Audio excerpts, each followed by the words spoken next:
Hello everybody, my name is Noah Benson and this is going to be my health domain presentation. Just a little background before we begin. Um, I plan on talking about all 8 sections of the dimensions of wellness. I'll give a little bit of background on them before we talk about how the pictures I chose relate to them for me.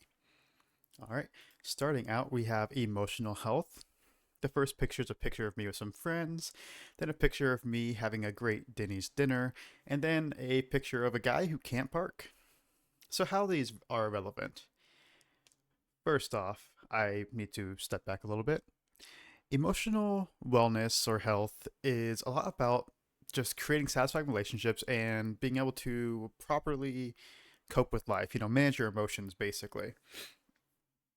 And my friends in this picture help me do that. They're there for me. They have been positive relationships in my life, and they do help me manage emotions well.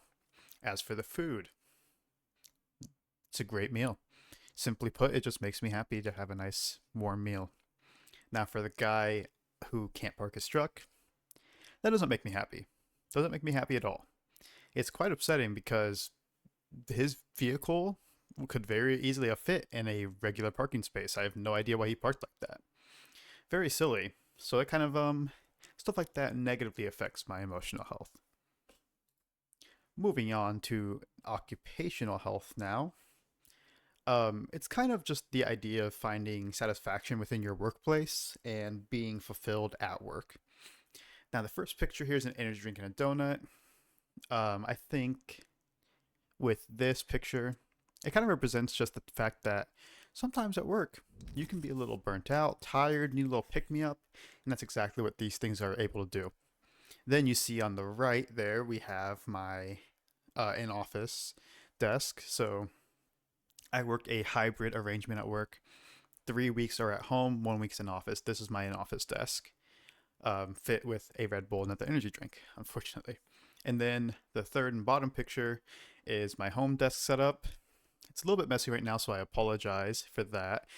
But I kind of try to mirror my home setup and my work setup to be a little bit similar. But overall, I find that work for me is very fulfilling and I do feel very satisfied in what I'm doing currently. And I think having putting so much work into my desk setup has helped me feel more, excuse me, aligned and happy in my current position. Moving on to intellectual health. Intellectual health is kind of just the idea that you're always learning, trying to make sure you're engaging your brain and trying to learn.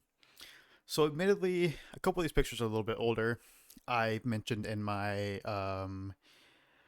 paper about this that I have kind of struggled with my intellectual health recently. But the first one is a collaboration game during a class. As you can see, the person in the picture in the red hoodie is blindfolded, so he can't see. We're having to lead him with just our voices to try to get him through. It's a fun outside the box way of thinking, which is one thing the professor of this class loved. He was very passionate about outside the box thinking.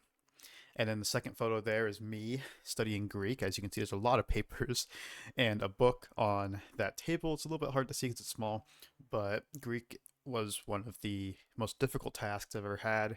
Probably some of the most engaged my brain has ever been. And then the bottom one is just my laptop I use for college. It signifies just a lot of what I used, how I worked, essentially. It's a big part of my intellectual health. And overall, I think I would like to get back to a point where it's closer to that. Now, on to my environmental health.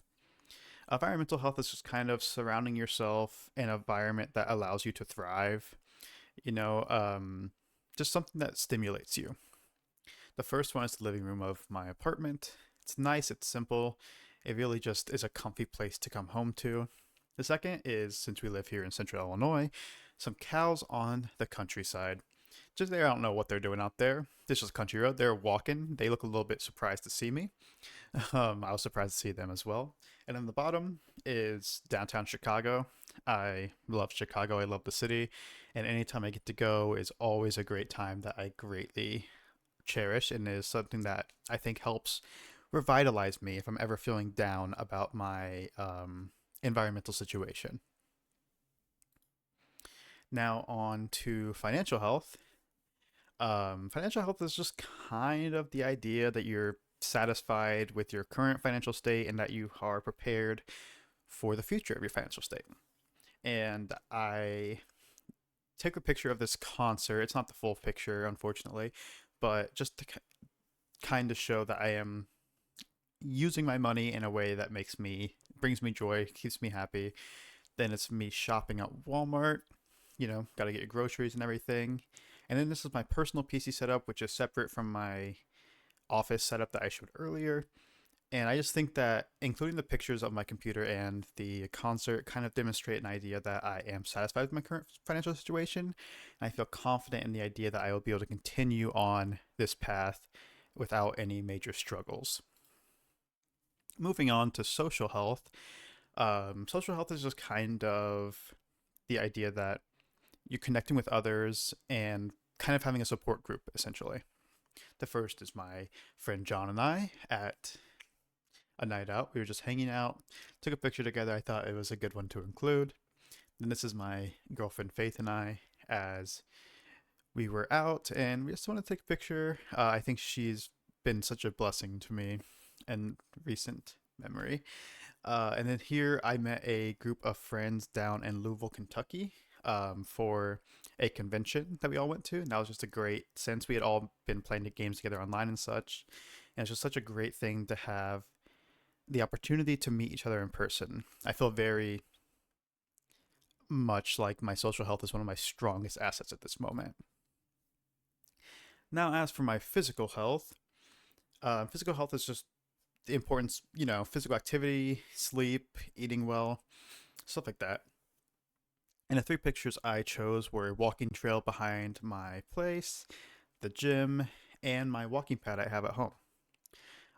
So I very much love this trail. It's been a favorite of mine for a long time. It's something that I very much like doing. It brings me a lot of happiness to be able to walk down it and just enjoy the sights of nature. So it kind of also falls into environmental health a little bit as well. In the gym, obviously that contributes to physical health. And then my walking pad, I got that semi recently because you can't always walk all the time. It gets cold out, and it's not always the easiest to get outside when it's cold. And that has been something that I've really enjoyed using. Um, excuse me. And overall, it's been something that has been a benefit to me. And then finally, we have spiritual health here. Now, admittedly, the broken granary thing isn't my picture. I'm just going to be straight up. But I think it's a good representation of the fact that at times, spiritual life can be hard. It's messy sometimes, as is that photo. But a sense of purpose and meaning of life is essentially what a spiritual health is. And then this beautiful sunset, I took this after work at an older job, and I think it just showcases the beauty that can be spiritual health. And then a smiling selfie, because I have, in a lot of ways, reached a point of happiness with my spiritual health. And I do think that this is kind of a journey here. It went from messy to finding beauty to reaching contentness within it. Thank you so much for coming to my presentation, and have a great day.